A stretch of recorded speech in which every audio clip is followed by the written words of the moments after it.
Сегодня повод особенный. В партии «Единая Россия» пополнение. Руслан Хамчиев встречает гостей. Председатель парламента Ингушетии Магомед Тумгоев вместе с депутатами Магомедом Алисхановым и Батыром Хамхоевым решили лично поздравить героя и торжественно вручить партийный билет «Единой России».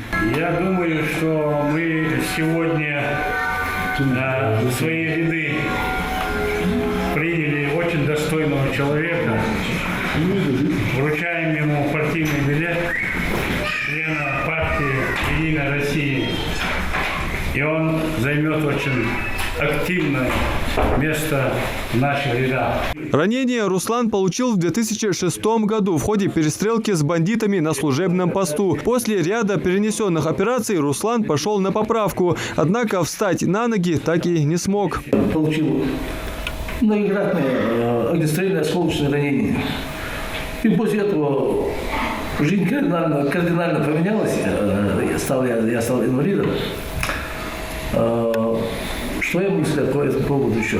Ну, конечно, было сложновато, но все равно жизнь продолжается, хоть с ограниченными возможностями, но все равно жизнь продолжается.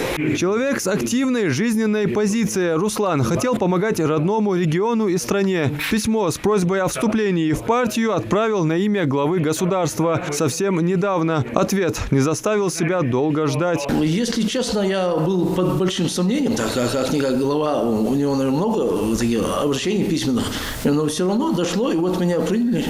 Я этому очень рад. Думаю, буду принимать активное участие. Людей, которые стояли и стоят на страже порядка в стране, без внимания не оставляют. Сегодняшний визит депутатов – лишнее тому подтверждение. Адам Мережков, Идрис Ажиев, Хамзат Халухоев, Новости 24.